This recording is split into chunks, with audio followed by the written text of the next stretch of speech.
అబ్బో ఇక్కడ కేజీ చీరలు కొంటే అర కేజీ చీరలు ఫ్రీ అంట. మంగళ్య షాపింగ్ మాల్, కేజీల్లో సేల్, టన్నుల్లో ఆనందం. Welcome to iDream brand new show, Think Again.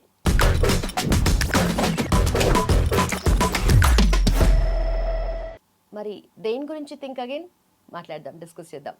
మనతో పాటు ప్రముఖ family counsellor and motivational speaker Rajani Rama garu ఉన్నారు. ఆవిడతో మాట్లాడదాం. Hello ma'am, how are you? Fine అమ్మా, వెళ్ళాను. ఒక ఒక ఘటన, అది దుర్ఘటనే. ఎందుకంటే జగిత్యాల జిల్లా, కరీంనగర్ జిల్లా జగిత్యాల ప్లేస్లో ఇది జరిగిందమ్మా. అయితే ఒక పాప ఆడుకుంటూ ఆడుకుంటూ వెళ్ళింది, తర్వాత చూస్తే శవమై తేలింది బాత్రూంలో. తీరా చూస్తే మొత్తం తెలిసింది ఏంటంటే వాళ్ళ చిన్నమ్మే చంపింది అని చెప్పి. అయితే ఈ ఇన్సిడెంట్ గురించి మాట్లాడుకున్నప్పుడు, సరే నేను ముందే ప్లేస్ చెప్పాను కరీంనగర్లో జరిగింది అని అంటే, ప్లేస్తో నిజంగానే సంబంధం లేదు, ఏ పక్క నుండి ఎలాంటి న్యూస్ వస్తుందో తెలియని పరిస్థితి. అయితే ఈ పర్టికులర్ థింగ్లో ఏం జరిగిందంటారు అండ్ ఎలా మనం చూడాలి దీన్ని? ఎందుకు చేశారు అని చెప్పుకోవాలంటే కసి, పగ, కక్ష, అసూయ. ఎలా జరిగింది అంటే ఎలా, మీరే చెప్పారు ఎలా జరిగింది అనేది.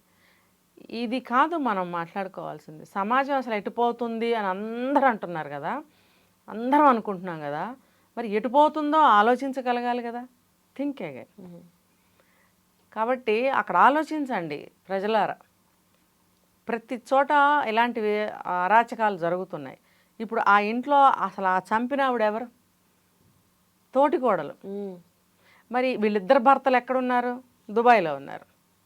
మరి అత్తగారు ఉన్నారు, మరి ఆ మామగారు ఎక్కడున్నారు? ఆయన దుబాయ్లో ఉన్నారు. అంటే అక్కడ ఒక మేనేజ్మెంట్ అనేది అక్కడ లేదు. ముగ్గురు ఆడవాళ్ళు. ఎవరైతే చంపిందో ఈవిడికి ఇద్దరు ఆడపిల్లలు, ఇంకొక తోటికోడలకి ఒక పాప బాబు అనుకుంటా. అంటే మొత్తం నలుగురు పిల్లలు, ముగ్గురు ఆడవాళ్ళు అక్కడ ఉంటున్నారు. వాళ్ళు డబ్బు పంపిస్తున్నారు. అయ్యో పిల్లల చదువులకి, ఆడవాళ్ళు పాపం ఒంటరిగా ఉన్నారు, ఏం కష్టపడుతున్నారో, మరి బంధువులు అనేవాళ్ళు ఎందుకు సాయం చేస్తారు, మనమే జాగ్రత్తగా అన్నీ చూసుకోవాలని కష్టపడి, ఆ ముసలాయన కూడా ఈ వయసులో కష్టపడి, కొడుకులు సంపాదిస్తే కూర్చుని ఇద్దరు మిగతాయి చూసుకోవాలి. అలాంటిది ఆయన కూడా వెళ్ళి, ఎందుకు పిల్లలు ఉన్నారు, డబ్బు ఎక్కువ కావాలి, అదంతా సంపాదించి పిల్లల భవిష్యత్తుకి, చదువులకి కావాలి, పెళ్ళిళ్ళు, ఆడపిల్లలు ముగ్గురు ఉన్నారు, డబ్బులు సంపాదించాలన్న ఇదితో పాపం ఆయన ఈ వయసులో కూడా ఎందుకు వెళ్ళాల్సి వచ్చింది? వెళ్ళాడు. ముగ్గురు మగవాళ్ళు బయటకు వెళ్ళిపోయినప్పుడు ఇక్కడ ఎవరి మీద కంట్రోల్ అనేది లేదు. సెల్ఫ్ కంట్రోల్ అనేది ఒకటి ఉంటే ఎవరి కంట్రోల్ అవసరం లేదు. కానీ వీళ్ళకి సెల్ఫ్ కంట్రోల్ అంటే ఏంటో తెలియని స్థాయిలో వాళ్ళు ఉన్నారు. ఇప్పుడు ఒక క్రమశిక్షణకి ఒక ఈ కేటగిరీ ఆ కేటగిరీ అని లేదు. లోయెస్ట్ కేటగిరీ వాళ్ళు కూడా ఎంతో క్రమశిక్షణతో ఇల్లు దిద్దుకుని భవిష్యత్తు మంచిగా ముందుకెళ్ళిన వాళ్ళు ఉన్నారు. మరి ఆ క్రమశిక్షణ రాహిత్యం, ఇక్కడ ఐకమత్య రాహిత్యం, ఐకమత్యం లేదు. ఇప్పుడేంటి, మగవాళ్ళ అదుపు ఆజ్ఞ లేదు అక్కడ. ఇప్పుడు భర్తలు ఉంటే ఏంటి అరుస్తున్నారు అని ఒక మాట అంటారు వాళ్ళు. అలా అనే దిక్కు లేదు అక్కడ. ముగ్గురు ఆడవాళ్ళు, అత్తగారు ఒకటి, ఆమె పెద్ద ఆవిడ, దట్టు అత్తగారు. వీళ్ళు ఆబ్వియస్లీ ఆవిడ మాట వింటారో లేదో మనకు తెలియదు. ఇంకా వీళ్ళిద్దరికీ అభిప్రాయ భేదాలు, గొడవలు, పెద్ద పెద్ద కొట్లాట్లు అవుతున్నాయి.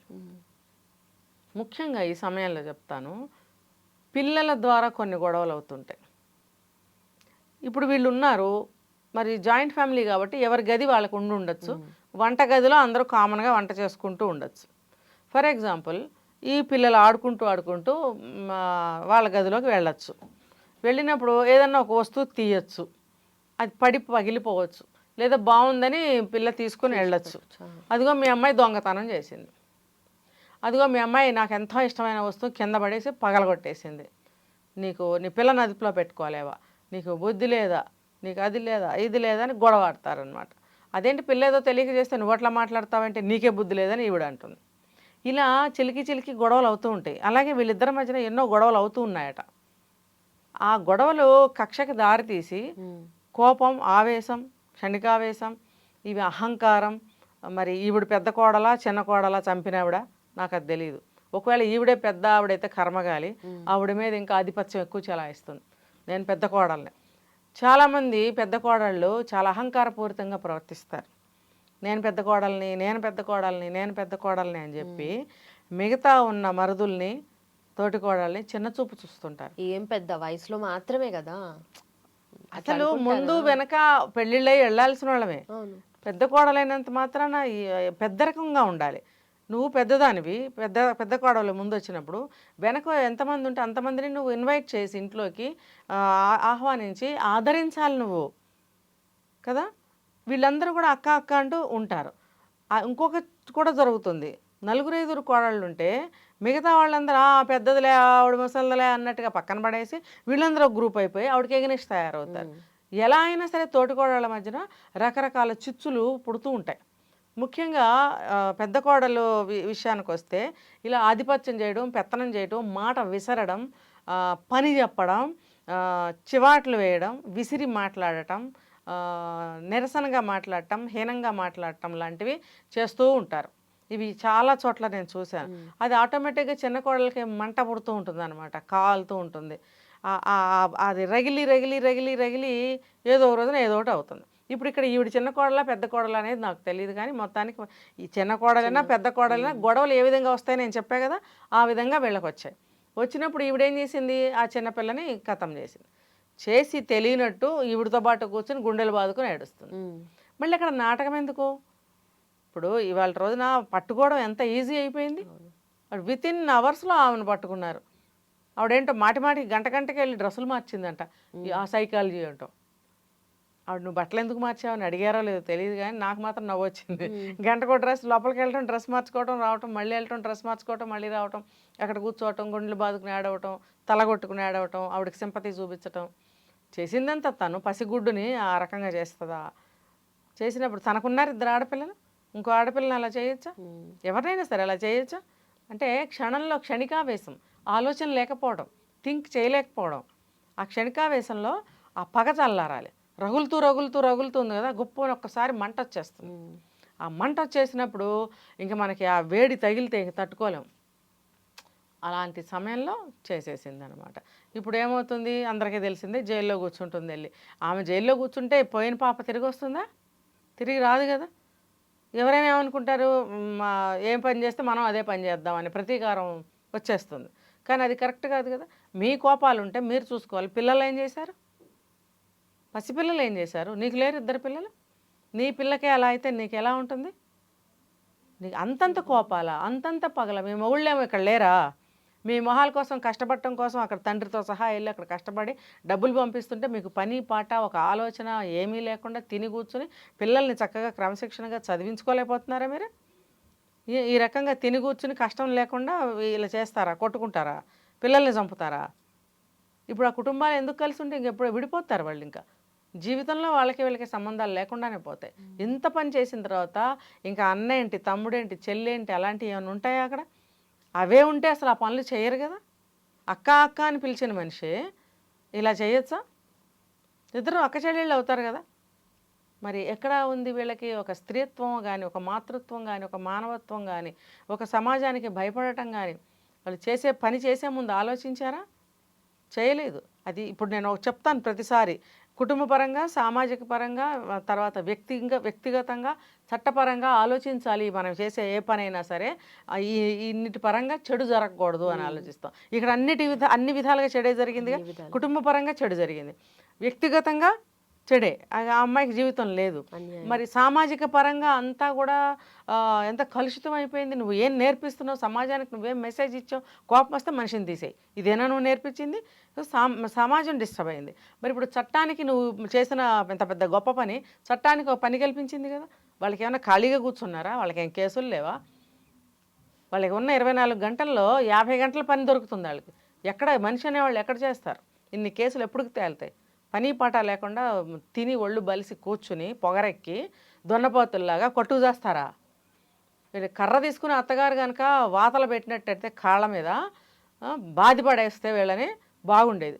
అప్పుడేమంటారు, అత్తగారు మంచి చెప్పిందనరు, మనం కొట్టింది, మమ్మల్ని తిట్టింది అని. కొట్టద్దాం ఇలాంటి వాళ్ళని, విరక్కొట్టి పెట్టాలి మిమ్మల్ని.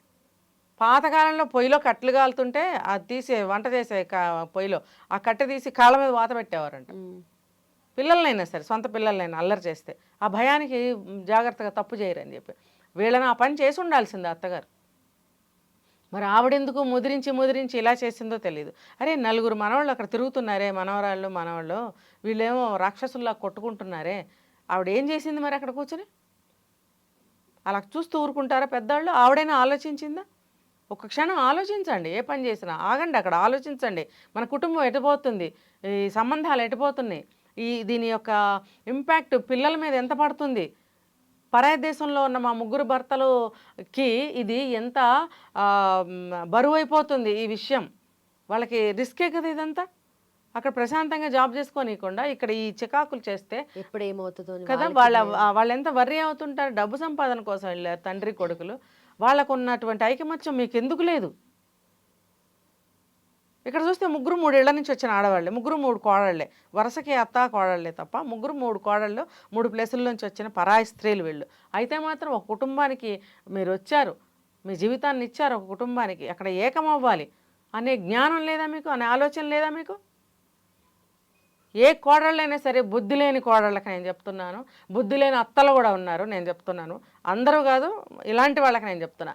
ఈ బుద్ధి లేని అత్తలు, బుద్ధి లేని కోడళ్ళు ఇలాంటి సంఘటనలు చూసైనా సరే మీ కుటుంబాలని సరిగ్గా పెట్టుకోండి. ముఖ్యంగా ఈ కోడళ్ళు పాత సినిమాల్లో రాక్షసుల్ని చూపించేవారు, అలాంటి రాక్షసుల్లాగా తయారయ్యారు. సమయానికి స్నానం చేయరు, వంటలు చేయరు, పిల్లల్ని చూసుకోరు, ఒక మంచి లేదు ఒక చెడ్డ లేదు. వీలైతే సెల్ ఫోను, లేకపోతే టీవీ, లేకపోతే ముచ్చట్లు పెట్టుకుని కూర్చోవటము, లేకపోతే గొడవలు చేసుకోవటము. ఈ అంతా కూడా క్రమశిక్షణ రాహిత్యం. పెద్దావిడ అత్తగారు ఉండి క్రమశిక్షణలో పెట్టాలి వీళ్ళని. ఆవిడేం చేసింది, ఆవిడేం ఆలోచించింది, వీళ్ళేం ఆలోచించారు. కాబట్టి ఏ పని చేసినా think again and think it once అని నేను చెప్తున్నాను. Thank you so much. నిజంగానే థింక్ అగైన్ అన్నదానికి ఈ పర్స్పెక్టివ్ అనేది జనరలీ మనం ఏదైతే ఇగ్నోర్ చేస్తామో వాటిని చాలా క్లియర్గా ఎక్స్ప్లెయిన్ చేశారు మేడం. అండ్ ఆల్సో ఇలాంటి సంఘటనల గురించి మాట్లాడడం కన్నా మనం ఫీల్ అవ్వడమే ఎక్కువ ఉంటుంది, ఎక్కువ మాట్లాడలేం కూడా. Thank you so much ma'am.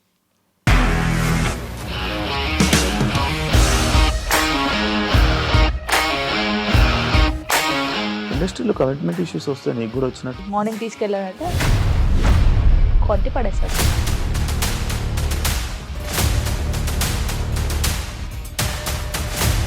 ఒక్కళ్ళు కూడా చూడలేదు ఈ సినిమా అని చెప్పడానికి కూడా చాలా ధైర్యం కావాలి. అది నిజం కదా, దాంట్లో ధైర్యం ఏంటి? ఇది నెక్స్ట్ డే ప్లేట్ మార్చేస్తే తప్పు కదా. As of now we are comfortable this అని నేను అనుకుంటున్నాను. రష్మిక గారిది మీది ఒకే ఊరంట కదా? నీకు కోపం వచ్చిందంటే బాగా తిట్టేత్తరా? తిట్టేద్దామండి. నిజంగా గేమ్ ని ఎలా చేంజ్ చేయగలిగారు? ఏపీఎస్ఎఫ్సి వాళ్ళకి 6 నెలల్లో నేను 6 లక్షలు కట్టా. బిజినెస్ చేయాలనుకుంటే it is as difficult as riding a tiger.